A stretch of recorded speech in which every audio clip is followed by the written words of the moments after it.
What is up, everybody? This is your host Yasin Nizami, and today I'm going to talk about the frothiness in the real estate market across Canada that we are seeing in the last few months, and whether you as a buyer should wait or you should buy right now. So let's find the answer. Welcome back. So a lot of people, my clients who I'm working with, they're asking me questions. Okay, tell me, should we buy right now in this frothy and superheated market, or should we wait until the market cools down? And whether the market cools down, or is it continue going to climb up as crazy as we are seeing? So my answer to them is, it depends your intended use of the property. So let's talk about the first time home buyers.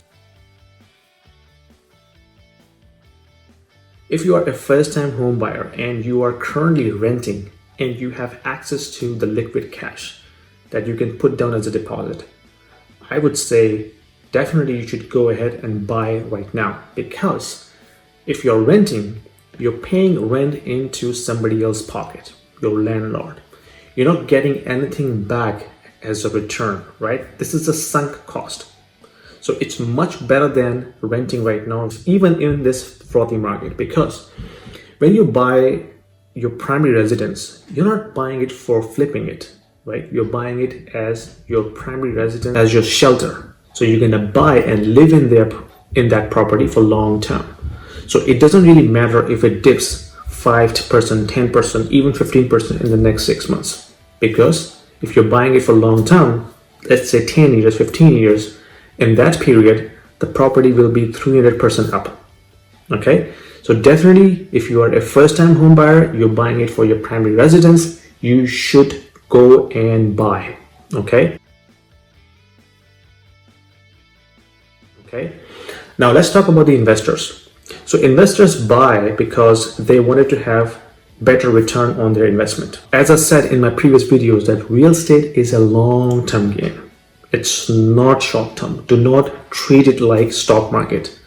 So if you're buying with intention that you're gonna flip it in the next 2 years and make money, it's not a right strategy, because you're not considering all the hidden cost: real estate commission, lawyers fees, staging cost, renovations, marketing cost. If you add all of them together, plus you have to pay capital gain tax on that return, you don't have enough money left at the end. Okay, so always buy and hold for the long term. If you're buying and holding it for, let's say, 8 to 10 years, ideally, definitely, then you will have a lot of room to play around. Okay, then you can make a lot of investment and have a good return, which you can put into some other investments afterwards. So definitely, if you're buying for long term, it is still a good time to buy, because you never know when the interest rate goes up, you will be able to get mortgage at a better rate or not, and whether market will definitely is going to dip or not, because the market goes this, it doesn't go straight up like this. So it will likely do a small dip sometime this year or next year, but it will recover in the end, right? So if you're buying it for long term, you should not be worried about it. Buy a decent deal, whichever you find, and then just stick around. Okay, get your tenants to pay off the mortgage for you, and then you build the equity in the end. So that's it from me now. I just wanted to clear this with you and remove your confusion out of your head that this is not a stock market. You're going to buy and hold for the long term, then you will always win. Okay, so I will see you in my next video. Take care.